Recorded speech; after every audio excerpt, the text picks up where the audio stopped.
Hello, welcome back. I'm just going to go through with you tonight what I do when I get some fired hulls from the range for loading up my Italians. So basically, I have my bag full of cartridge hulls, all fired, old roll crimps. So one thing, I've been using frangible discs with these on top of the Italian slugs, which gives you a really short bit of miled up plastic. So if you don't use a frangible disc when you load these things, you end up with slugs about that big, and you've got all that folded plastic there just to make sure we can get a few more loadings out of each case. We use a frangible disc, which is that thing, and it's basically, when that starts getting really tatty around the edge and little tiny splits and things like that, you can cut the top off at the bottom of the old fold crimp and then start fold crimping them again, roll crimping them, sorry, which will actually go to the top of the slug without a frangible disc, and then you've got even more reloadings out of them, providing the rest of the case is alright. So we start with a fired hull. We put the resizer on it for the lee press, and we go through here. So that's resizing it, depriming it, now it's repriming it and taking the sizing band off. So now we've got a hull that's primed.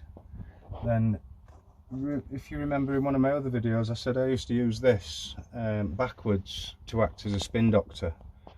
One of my friends heard that I obviously needed a spin doctor, so thank you very much for Ian Spence. He made me a spin doctor. Now basically what this tool does, conditions the top of the hull. You hold it on there, you put a little bit of temperature in it, you stretch it over there, and it makes a really nice job. So I'll show you what I do with that. Now I could do one of them little vices. I know Ian's just purchased one and he swears by it, so I will end up getting one at some point, but until we do, I just use my hands. And once you start getting a bit of heat in it, you can stretch it up. You can sort of just see a line. There we go, that's perfect, that'll do just fine. You can see just a line, a very faint line, and I always go to the same sort of point, just for uniformity, if that's the word, uniformity. So right, you've got that all conditioned, ready to go, your little powder funnel, and now we want some powder in it. Now I'm doing a few different powder loads for these, just to see, because I'm using a completely different shotgun. So I'm starting off at 30 grains. I'm using my famous long shot.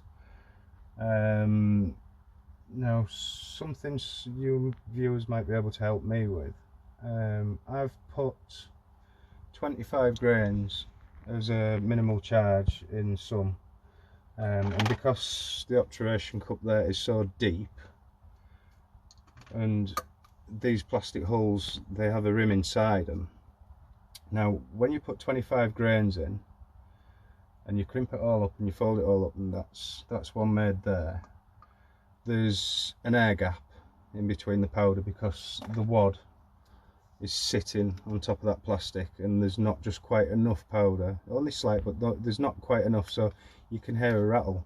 Now I don't know whether they're safe or not to shoot, so if someone knows that it's safe to have an air gap in behind the wad, I don't know, so I'm not going to fire them until I've done my research more. But I've just put them together tonight and I thought, oh, hang on a minute, that shouldn't really be rattling like that. I like everything snug. So a minimal charge for these wads, them cartridge cases, is 30 grains. 29 grains has a slight rattle, 30 grains does not rattle. So I'm starting with 30 grains, and if it is that you can shoot them, then I'm going to put less charges in and see what they're like, a little bit less powder than 30 grains.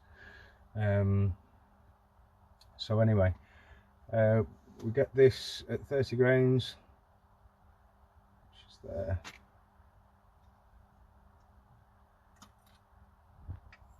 Pop your powder in. Get your slug. it in. And a frangible disc, one of these things goes on top. No rattles in there. No, all tight. So that's 30 grains, and then I've got my roll crimper down here because I haven't got any room up there.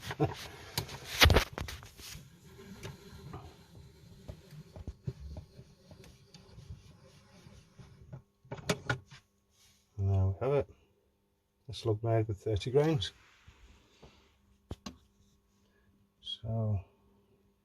So that's it for this one. Thanks again to Ian Spence for the Spin Doctor. It makes an absolutely fantastic job. I'm really happy with that, and we'll see you on the next video. So thank you very much. See you soon.